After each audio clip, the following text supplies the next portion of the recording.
Tonight, a special edition of Top Story from Buffalo, New York, as the community here reels from a racist and hate-fueled attack. The mass shooting at a grocery store, leaving at least 10 people dead and 3 injured. Nearly all of the victims are black. Did the suspect visit the scene more than a month before the deadly rampage? New details from police. Plus, what we're learning about the victims, including those who died trying to save other lives. Authorities also launching a hate crime investigation in California after another mass shooting this weekend. This one inside a church. The suspect opening fire on churchgoers after chaining the doors and supergluing the locks. How other parishioners helped stop the violence. Severe storm watch. Nearly 60 million people on alert for heavy rain, dangerous wind gusts, and large hail. How long the threat is expected to last. Urgent manhunt. The convicted murderer on the run for days after escaping from a prisoner transport bus in Texas. The warning from authorities tonight after they revealed that that inmate is a member of the Mexican mafia. Amber Heard back on the stand as she faces a defamation case against ex-husband Johnny Depp. Her emotional testimony as she was pressed by Depp's lawyers about her allegations of abuse. And Miracle Landing, the exclusive interview with the passenger who landed a plane with no flight experience after the pilot suffered a medical emergency. The moment he realized he had to save everyone on board. Top Story starts right now.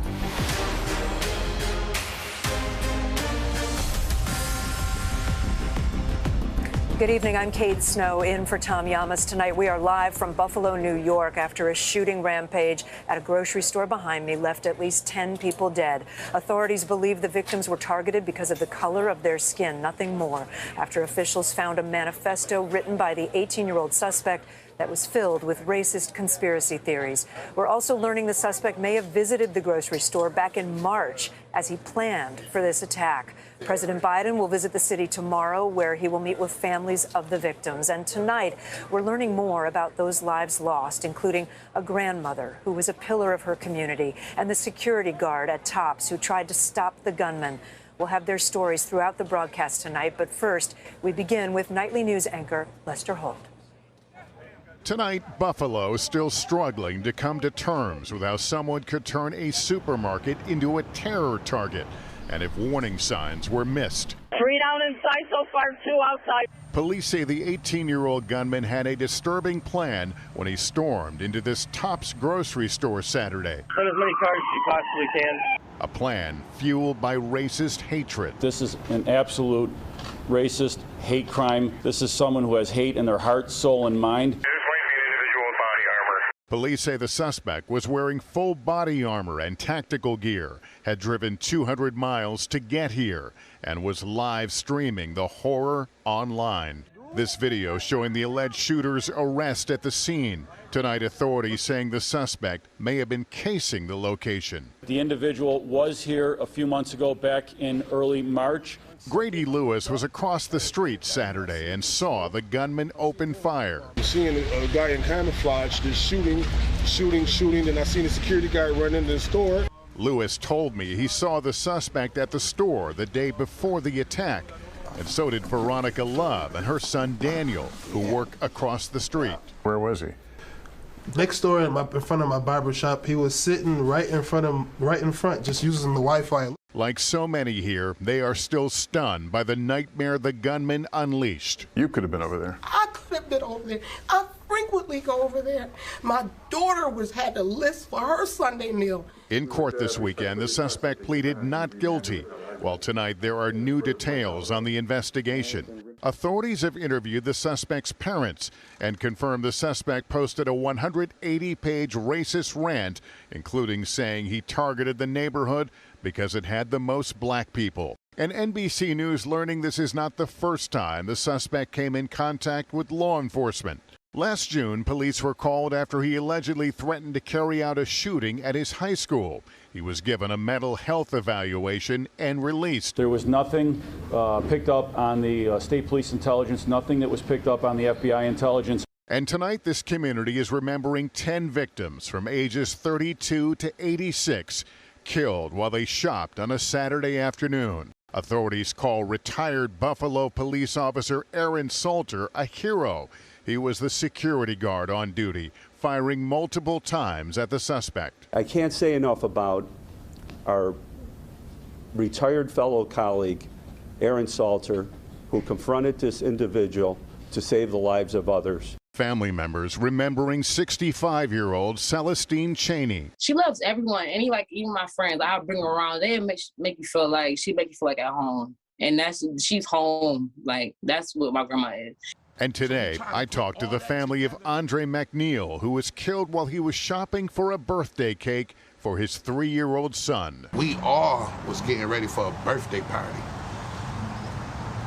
and that's why Andre went to Tops to get a birthday cake. How did you find out the news? Y'all can't imagine how I found out the news.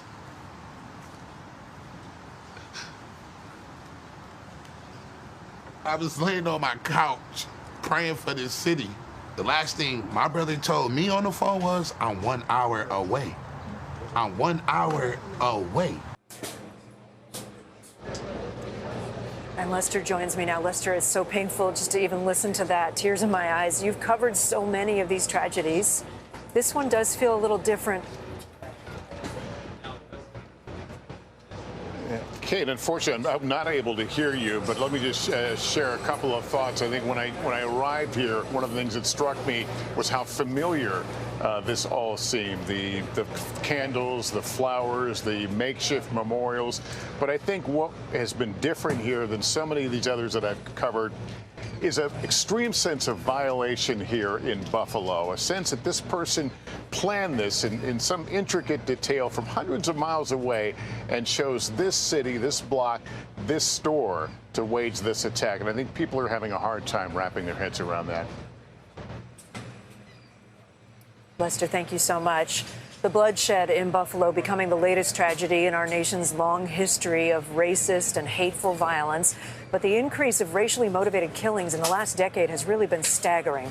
I spoke to experts who say extremists are getting radicalized on social media before leaving behind hundreds of victims and unimaginable pain. He came into my community with hate. He drove hours to come here and do what he did. Zanetta Everhart's 20-year-old son Zaire was working at Tops, helping an older woman with her groceries in the parking lot when he was shot in the neck, and the woman was shot and killed in front of him. Incredibly, Zaire survived. His mom also happens to be director of diversity and inclusion for a New York State senator. This young man apparently had a document that he put up online. He broadcast part of it live. Yeah, I think the first thing that we have to do is talk about it and stop acting like there is not racism in this country. Asian American women were targeted in spa shootings in Atlanta in 2021, Mexican shoppers at a Walmart in El Paso in 2019, Jewish worshipers were targeted at a synagogue in Pittsburgh in 2018, black parishioners at the Mother Emanuel AME Church in Charleston in 2015. The shooter in Buffalo etched references to previous shootings on his weapons.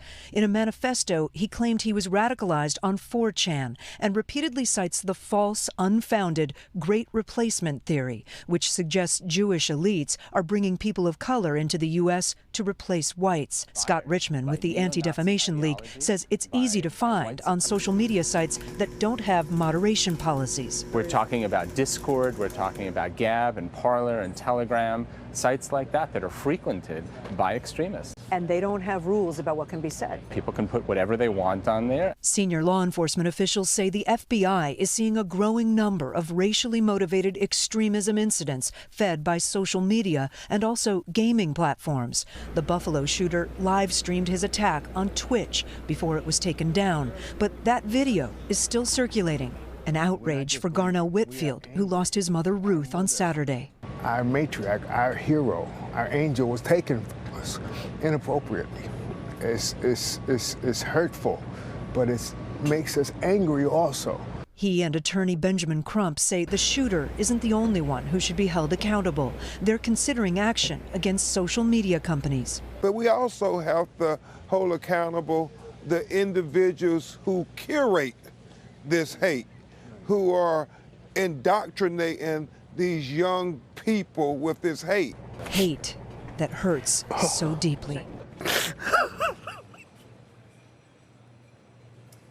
We reached out to the companies where some of this content seems to live. Telegram saying to us content that promotes violence is forbidden, and they're removing anything related to the Buffalo shooting. Discord saying hate and violence have no place on their site and that they're cooperating with police. We did not hear back from other companies. I want to bring in now John Garcia. He is sheriff of Erie County, New York, where Buffalo is located. Sheriff, thank you for being with us. I see tears in your eyes. I'll tell you, this has been a very rough day, a very rough couple of days, and not only for all the victims and their families, but just imagine the first responders and the horrific things that they had to see, the trauma. And it's hearing people, you were listening as we're listening to people describe their loved ones and describe their loss. It's that. Absolutely.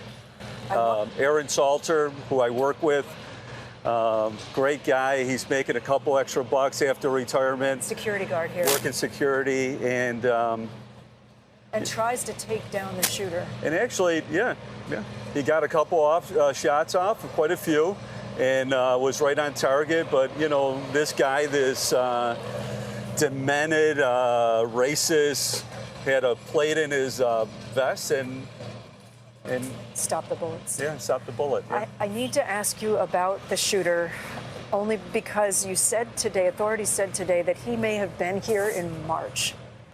Do you know why he would have come here? Was he planning this that long ago?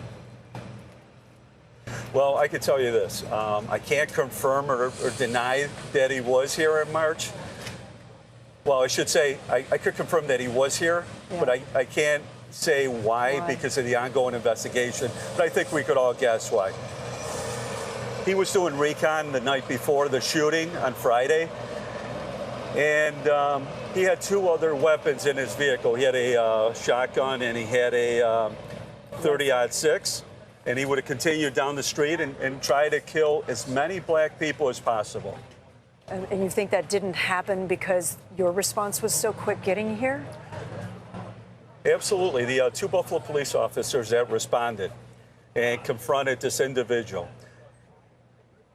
You know, let me say, it was a white female and a white male. And the reason I say that is if their race would have been different, maybe the shooter would have engaged and shot them and killed them. But, you know, he put the rifle under his chin and they talked him down and he gave up. He gave up. This person's a coward.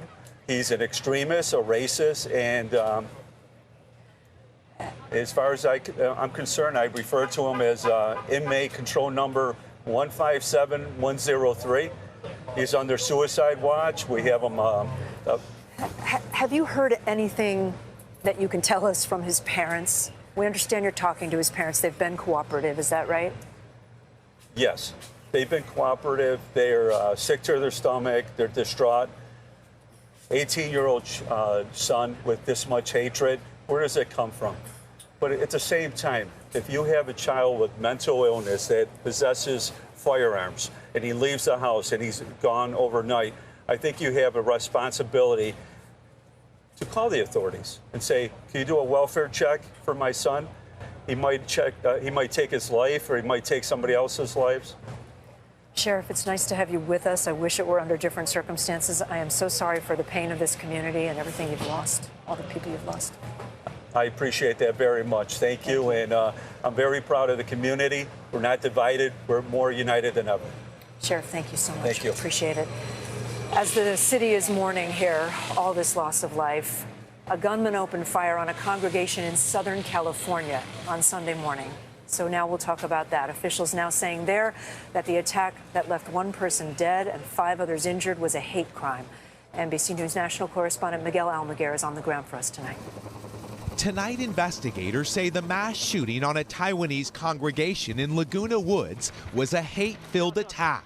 Deputies say the gunman had chained the exit shut here, sealing some locks with super glue before unleashing a spree of gunfire. Since the shooter has been mitigated and is no longer a threat, The 68-year-old suspect is a U.S. citizen born in China who authorities say sought out the Taiwanese group specifically, calling it a politically motivated hate incident.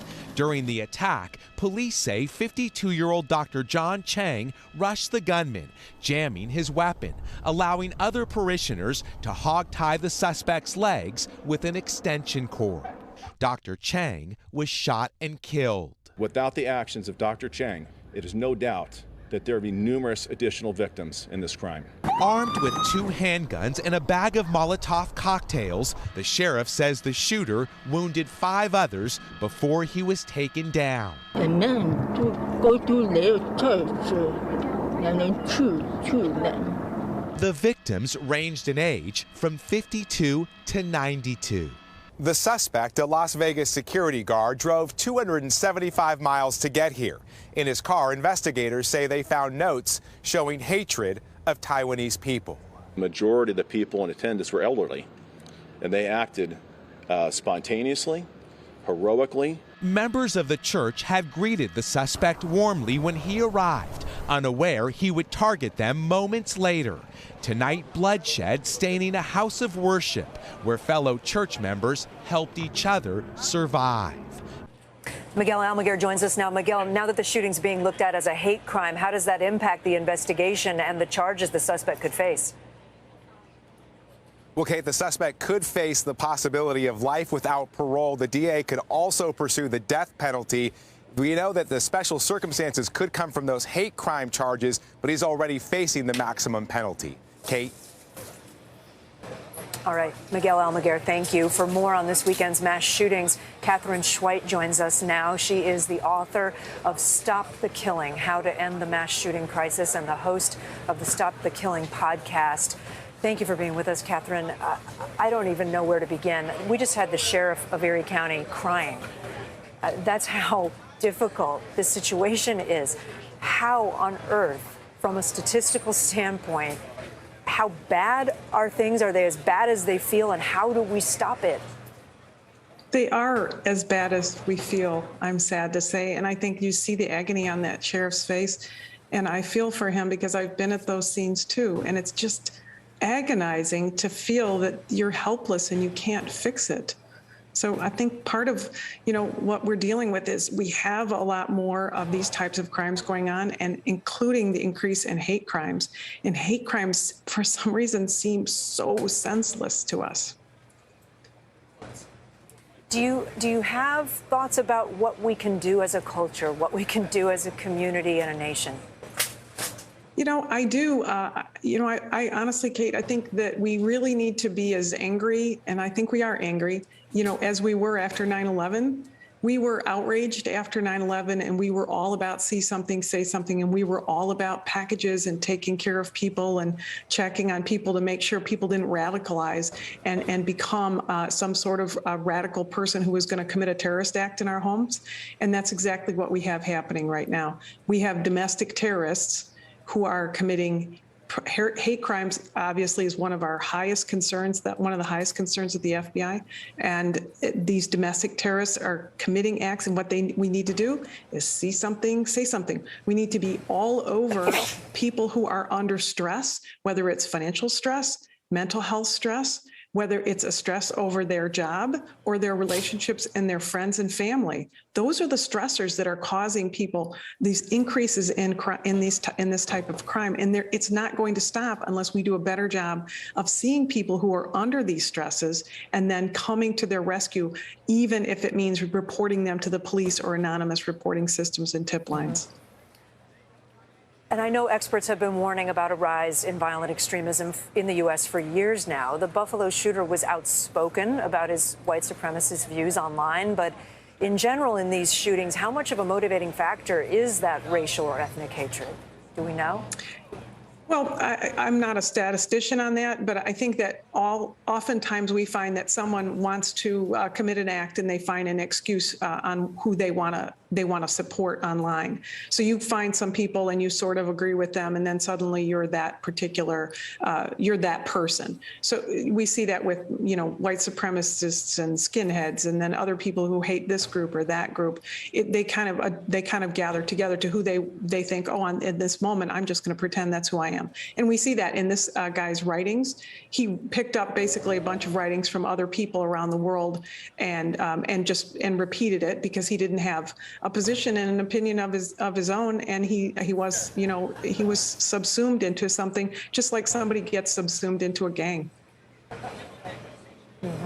Catherine Schweik, good to have you with us for some perspective. Thank you so much. Appreciate it. Let's turn to politics now, and the primary countdown underway in Pennsylvania. The Keystone State Senate race rocked by late twists. The Democratic frontrunner suffering a stroke, while far-right Republican Kathy Barnett mounts a late surge there, worrying the GOP establishment. The Republicans now looking at a statistical three-way tie for the lead as voters head to the polls tomorrow. Dasha Burns joins us now from Scranton, Pennsylvania, with more. Dasha, let's start with the Democrats on that side, because you've got a primary on both sides. What's the latest on John Fetterman's condition? He had a stroke. What does this mean for the lieutenant governor's campaign? Yeah, Kate, another shocking twist in what has been a tumultuous 24 hours here in Pennsylvania. What we know about Fetterman is that on Friday morning, we were actually at a rally that he was supposed to hold, and his campaign came and said that he wasn't going to be able to make it, that he wasn't feeling well, and we hadn't seen him on the campaign trail since. Turns out he wasn't feeling well, and his wife, Giselle, lesson for everyone watching, listen to your wife, it might save your life. His wife, Giselle, made him go to the hospital, and turns out he had a blood clot that had made its way to his heart and caused a stroke. He is feeling better, he says, but he is still in the hospital. He says there's been no permanent damage, but he will not be in attendance tomorrow night at his rally. His wife, Giselle, will be the headliner instead. So for now, he's off the campaign trail, still in the hospital, Kate. Okay, and let's turn to the Republican side of the race. Kathy Barnett has entered into, it looks like a statistical three-way tie, dead heat, with Dr. Mehmet Oz, Trump's chosen candidate, and former hedge fund manager Steve McCormick. So where do things stand there? Yeah, Kate, for months, Oz and McCormick were the absolute front runners. Neither of their campaigns thought that they would be having to fight a third candidate who has a fraction of the money that they have been spending on this campaign. But while the two of them were on the air attacking one another, Barnett has been in rooms with voters making her case as the ultra MAGA candidate. She has been talking about her staunch stance on abortion, which sort of caught fire along with the leak from the Supreme Court on the Roe opinion. A lot of the folks that are voting on that issue have come out for her. And a lot of people that I've been talking to here in Pennsylvania simply found Oz and McCormick not authentic in the way that they have found Barnett. They've told me, voters, multiple times that, you know, they're seeing these millionaires and guys that they view as being from out of the state, and they've been looking for that third option. And Barnett has sort of caught fire at just in the nick of time as that third option. And I'll tell you, you know, since she's become a front runner, she's had several past tweets resurface that have shown some Islamophobic, homophobic messages. Her opponents have been attacking her. Just today, we've been reporting on images of her from January 6th at the Capitol, but none of that has yet trickled down and made its way to the voters who are actually going to be casting their ballots tomorrow. They instead are looking at her as a hometown Pennsylvania candidate. They're looking at her as somebody who doesn't make millions of dollars, and she seems to be more relatable to a lot of Pennsylvania voters than the two frontrunners before. Kate. It's going to be an interesting day tomorrow. Dasha Burns, thanks for covering it all for us. Appreciate it. Next to the latest on that baby formula shortage, tonight a key formula manufacturer will be allowed to reopen after it was shut down due to a potential bacteria outbreak. However, it could take weeks for products to hit store shelves. Jolene Kent has the latest. Tonight, possible signs of hope for millions of parents nationwide. Look at this. As the FDA struck an agreement with Abbott Nutrition on next steps to reopen the formula factory in Sturgis, Michigan. Abbott CEO saying, "We know millions of parents and caregivers depend on us, and we're deeply sorry that our voluntary recall worsened the nationwide formula shortage." If the FDA and a federal court give Abbott the green light, it would take 2 weeks to reopen and another 6 to 8 weeks to get that formula on shelves. The plant has been shuttered since February over bacteria possibly linked to infant illnesses. Abbott says there's no conclusive evidence linking that formula to those sicknesses. We're taking a number of measures, including getting all the manufacturers to step up, getting the Sturgis plant up and going. The months-long shortage is hitting low-income families disproportionately hard. We definitely go home, with a little hole in our heart. After the White House proposed loosening restrictions last week, many parents who rely on government assistance from the Women, Infants, and Children program known as WIC are still unable to track down formula. How frustrating is it when you issue a benefit to go get formula and there's no formula on the shelf? The worst feeling ever, I think.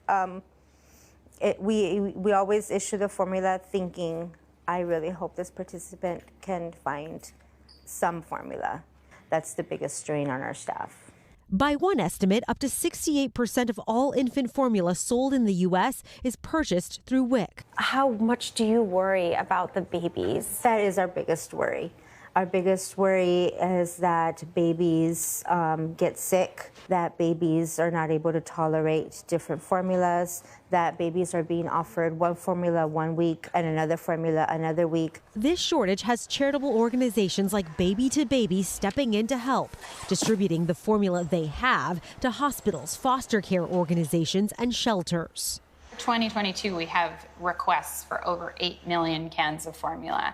So we're not going to meet that.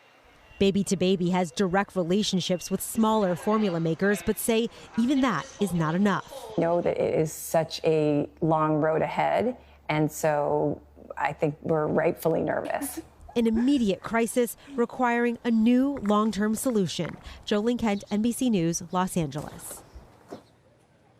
Now to the forecast. A severe storm watch issued up and down the eastern seaboard. We're going to turn now with millions in the risk zone. We're going to get right to NBC meteorologist Bill Cairns. Bill? Kate, we started this morning with 62 million people in a slight risk and enhanced risk of severe storms. We were worried what would transpire. Right now, we're going to put this one in the underachieving category, happily, too. We don't want this to be a big, bad event. Right now, we have 60,000 people without power, about 20,000 in Vermont, and about the same in areas of Maryland and Virginia.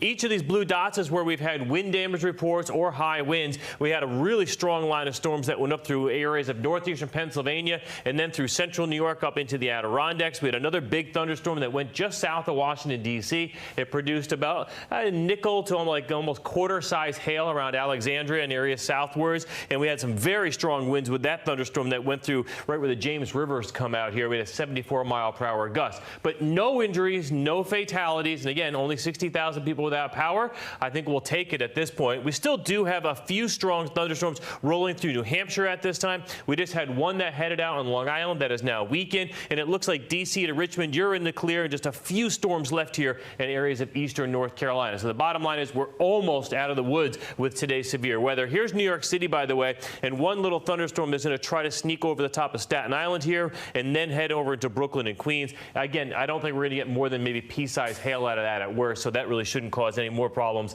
than issues on the roads. And for our friends in Boston and out towards Cape Cod, we take those storms and showers through you. You're all done by about 10 to 11 o'clock. And then tomorrow, Kate, of course, this is May. This is severe weather season. There's always another location to watch. Tomorrow, we'll head into areas from Kansas City to Omaha with tomorrow's severe weather risk.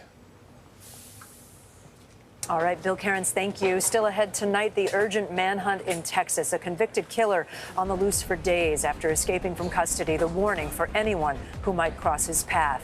Plus, the smash and grab robbery caught on camera. How much the thieves made off with while the store's owners were grabbing coffee.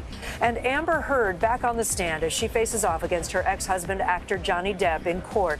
The dramatic cross-examination today as Depp's lawyers questioned her abuse claims. Stay with us.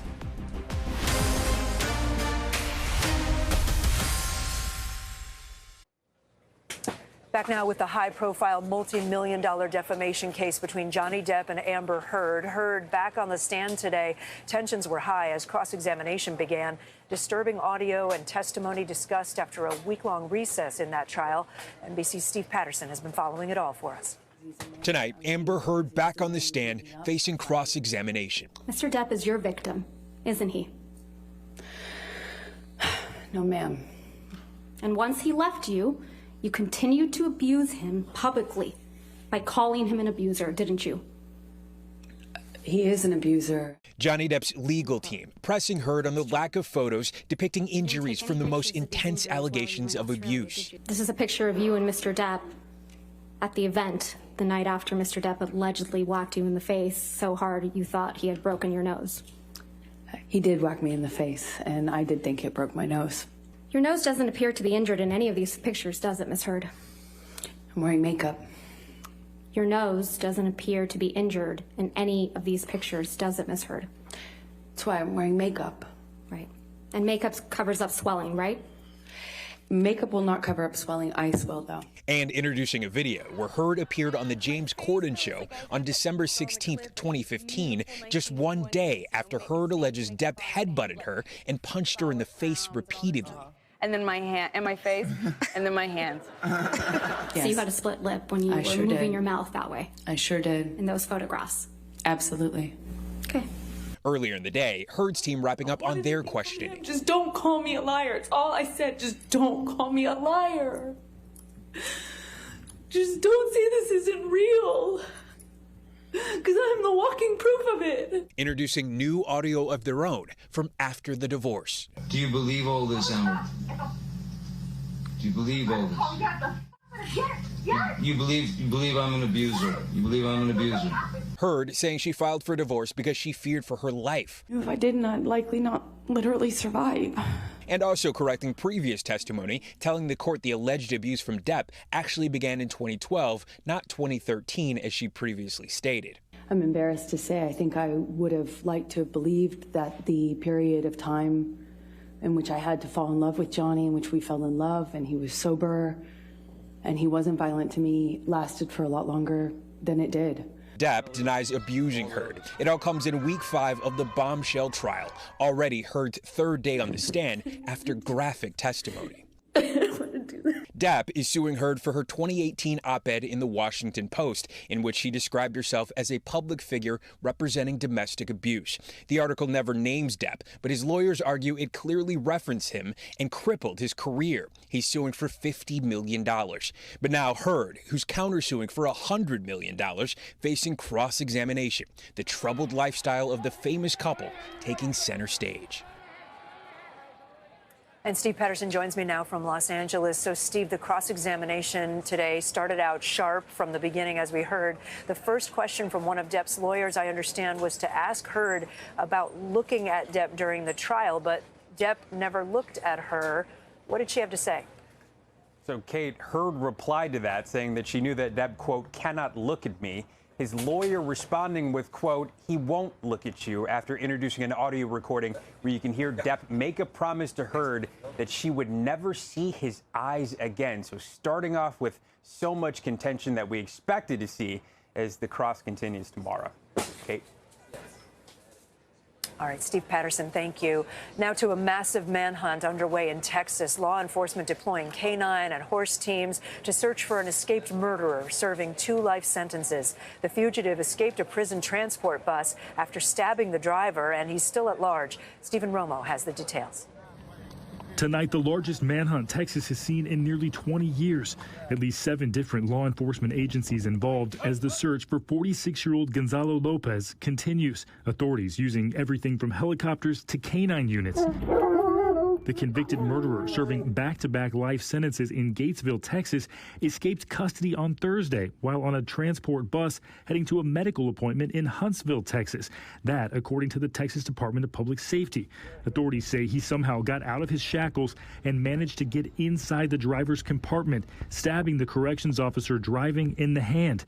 Then, during the struggle, the bus went off of the roadway, and at that time is when he jumped off the bus and ran through a pasture and escaped. His escape earning him a spot on Texas' top 10 most wanted fugitives and a $50,000 reward for any information leading to his capture. I-45 and Highway 7 were shut down for several hours. According to the Texas Department of Criminal Justice, Lopez is affiliated with the Mexican Mafia and is considered armed and dangerous. They describe him as 6 feet tall with tattoos on his back, abdomen, and chest, as well as a burn scar on the right side of his neck. But this isn't the first time Lopez has evaded authorities. In 2004, police searched for him following a car chase and a police deputy shooting. Lopez saying in a police statement he fled to Mexico with the help of the cartel. Almost a year later, he admitted to killing a man with a pickaxe to the head. Prior to this recent escape, Lopez's next parole review date was set for 2045. If any citizens in this area see someone that is suspicious, you have his picture that you're putting out on social media and on your broadcasts. If anybody sees this man, do not attempt to take him into custody by yourself. And that region where he's believed to still be hiding is treacherous. Of course, high temperatures there in Texas, the high above 90 degrees today. It'll be difficult for him to find water. There are also wild hogs that are often loose in that area. One of the many reasons that law enforcement hopes he will turn himself in. Kate?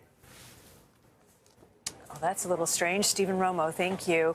When we come back, the case of a missing teenager closed after more than a decade. The man now charged in the death of a New York teen who vanished while on a trip to Myrtle Beach way back in 2009. That's up next.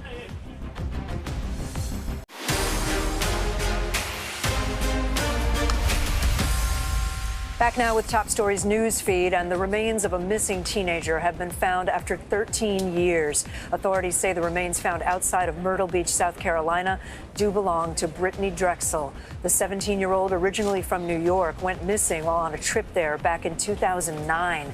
Police say Raymond Moody has been charged with her murder. He has been a person of interest in her disappearance since 2012, but had never been arrested. A wild smash-and-grab robbery caught on camera in Yonkers, New York. 4 thieves used sledgehammers and a crowbar to break into the front window of this jewelry store. They made off with at least $100,000 in jewelry. The owner said the robbers waited until he went for coffee to strike. 3 people have been arrested. Police are still searching for the 4th. And the Biden administration is reversing some Trump-era policies toward Cuba. The White House announcing that it will expand flights to Cuba and resume a family reunification program. It also will lift the $1,000 limit on money sent from Cuban immigrants to family members back home. Not everybody's happy about this. One senator from Biden's own party saying he's, quote, dismayed by the move. Now to Russia, and a major announcement from one of the world's best recognized brands, McDonald's, saying today that they are selling their restaurants in Russia and looking out for a local buyer. The statement said in part, quote, we have a commitment to our global community and we must remain steadfast in our values, and our commitment to our values means that we can no longer keep the arches shining there. NBC News technology correspondent Jacob Ward joins me now. Jake, a lot of U.S.-based companies suspended operations in Russia when the invasion of Ukraine started. So why is McDonald's doing this now? Well, Kate, it's not entirely clear why this timing. We know that back in March, McDonald's, along with many other companies, had talked about a temporary pause on, in this case, their operations that employ more than 60,000 Russians. But now they are talking about, and this is a letter from the president and CEO to owner-operators in Russia and around the world, it is impossible to imagine the golden arches representing the same hope and promise that led us to enter the Russian market 32 years ago. It's clear that McDonald's leadership was not ready to make this move lightly. They talk about a $1.2 to $1.4 billion write-off for the company in exiting the country. So not a decision they seem to have taken lightly, but they evidently felt that this was the time and that things were not likely to improve in the Russia invasion of Ukraine, Kate. Yeah, and McDonald's has, I understand, about 850 restaurants in Russia, quite a few. And a lot of viewers might remember how excited Russians were, I do, when McDonald's first opened after the collapse of the Soviet Union. So how could this impact average Russians and their economy? Well, that's right, Kate. I mean, you and I both are old enough to remember, right? January 1st, 1990, the crowds lined up around the block to go into the Red Square, first McDonald's. That took 14 years of negotiation to get Soviet authorities on board with this idea of opening franchises there. The crowds were ecstatic, and the West was ecstatic because at that time it, of course, was part of this new idea that the Western corporations like McDonald's would somehow open up this period of glasnost. Just a few years later, in 1998, you had Mikhail Gorbachev actually starring in a Pizza Hut commercial, eating a slice and being hailed by Russian diners around him. Well, Yum Foods, parent company of Pizza Hut, has also announced that they are pulling out, along with Burger King and dozens of other companies. And so we're going to see a whole generation of people that grew up with these Western amenities suddenly increasingly isolated, shut out, and really feeling it, even as state authorities try to convince them that nothing is wrong and everything's going forward as normal, Kate. Yeah, and French automaker, I understand, Renault, also selling its business after Ukraine's president called it out by name recently. McDonald's seemed to leave the door open, Jake, for maybe a return. Do you think we will eventually see Western companies reopening in Russia? Well, that's right. The president and CEO used a Russian phrase of "until we see each other again" rather than goodbye. I think any multinational CEO has to leave the door open on any market, and especially a market as enormous as Russia, 144 million people. So it's just not the case that you're almost ever going to see any company say, we will never do this, or we will always be outside of this country. So obviously leaving the door open to some possibility here, but it is increasingly clear that Russia's isolation on the world stage is going to be felt by ordinary people as they see these brands pull out, as they make it, it's impossible to buy shoes or pizza, or in this case, burgers from Western companies, Kate. All right, Jake Ward, thanks so much for being with us. Appreciate it. Let's move to Top Stories Global Watch, and we begin with the arrest of a suspected female drug cartel leader in Honduras. Authorities say 61-year-old Erlinda Bobadilla was arrested after a shootout that killed one of her sons. The U.S. had offered a $5 million reward for her extradition. She is accused of transporting drugs from Colombia into the U.S. One son is still on the run. A massive sandstorm in Iraq has closed schools and temporarily suspended flights from Baghdad's airport. A red haze of dust and sand, reduced visibility, as you can see, to just a few hundred feet. Hundreds of people hospitalized with breathing issues there. It's the 8th dust storm to hit that country since mid-April. Coming up, miracle landing. The passenger who was forced to take control of an aircraft after the pilot suffered a medical emergency. How he says an air traffic controller helped him land safely. It's up next. Back now with the incredible story of a Florida man with no flying experience who was forced to land a small plane after the pilot had a medical emergency. In an exclusive interview with Today's Show co-host Savannah Guthrie, the hero pilot recounts the heart-stopping moments as he tried to save all 3 people on board. I saw he kind of did a move like this and said, "Guys, I got to tell you, I don't feel good." And I said, "What's wrong?" And he said, "I got a headache and I'm fuzzy and I just don't feel right." And I said, "What do we need to do?" And at that point, he didn't respond at all. He was already done. What was the position of his body in that moment? He was still leaned back. So he never slumped forward? Correct. Never slumped forward at all. At that point, he wasn't responding to us yelling at him. So I moved to the front, and by the time I had moved forward to the front of the airplane, I realized that we had now gone into a dive at a very fast rate. All I saw when I came up to the front was water out the right window, and I knew it was coming quick. The plane is in a nosedive, essentially. Correct. Yes. And at that point, I knew if I didn't react that we would die. And so I reached over his body because he's at this point unresponsive. I kind of put my arm over to where my elbow is sitting here, and I grabbed the controls of the airplane and slowly started to pull back on the stick and turn. How did you know how to do that?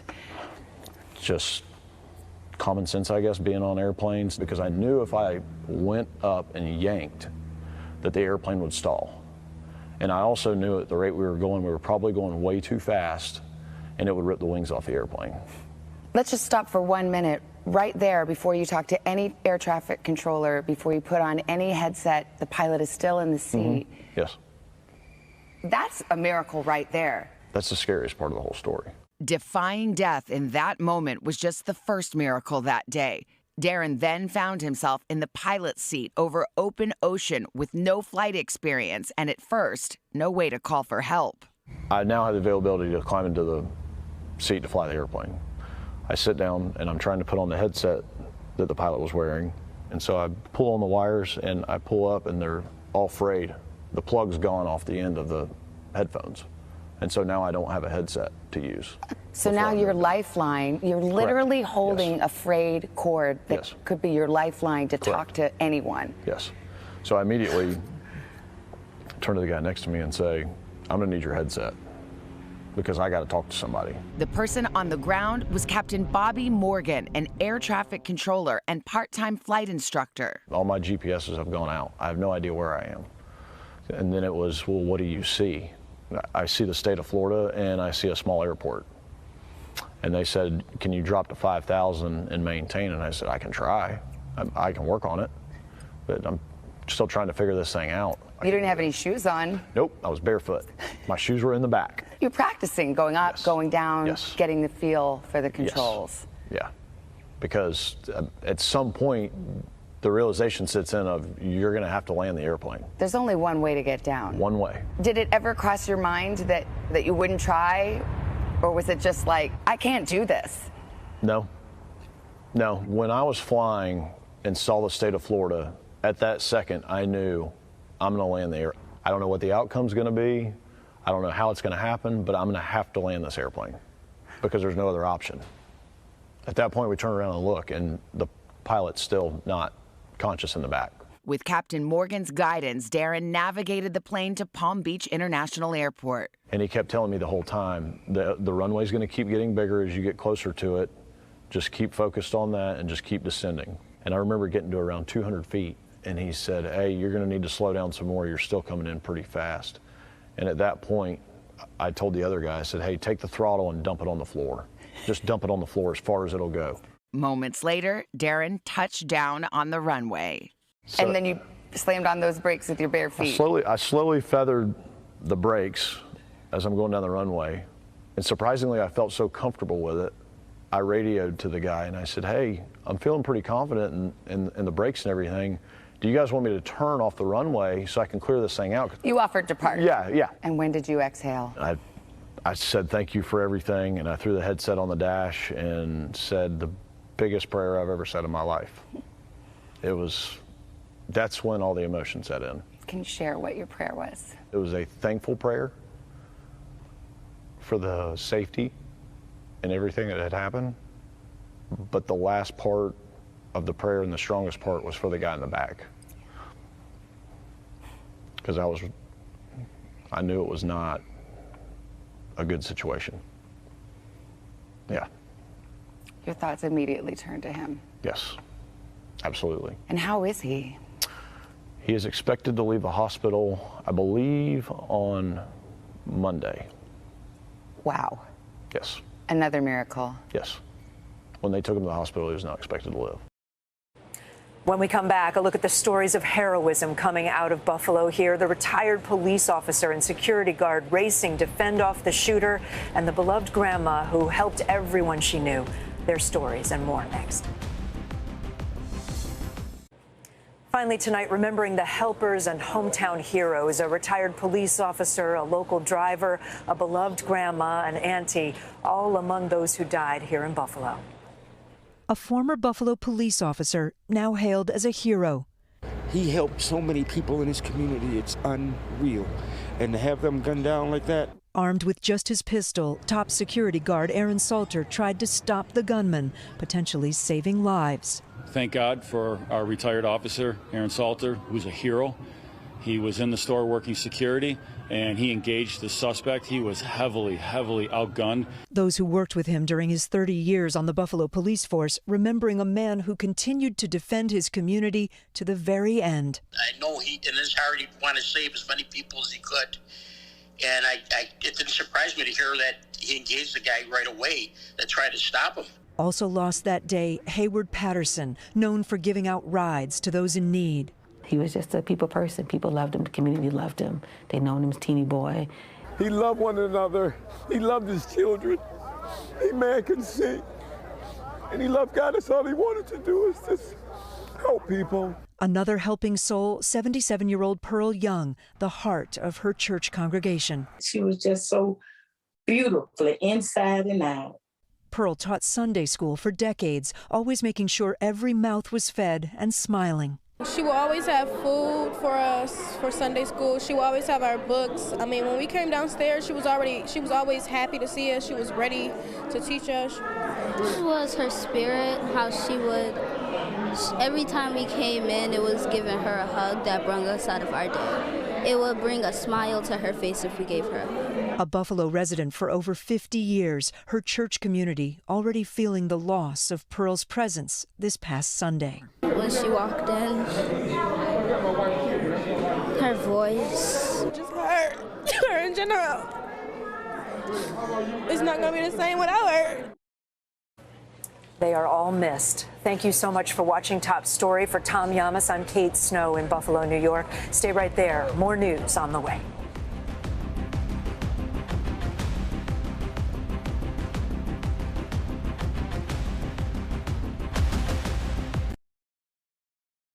Thanks for watching our YouTube channel. Follow today's top stories and breaking news by downloading the NBC News app.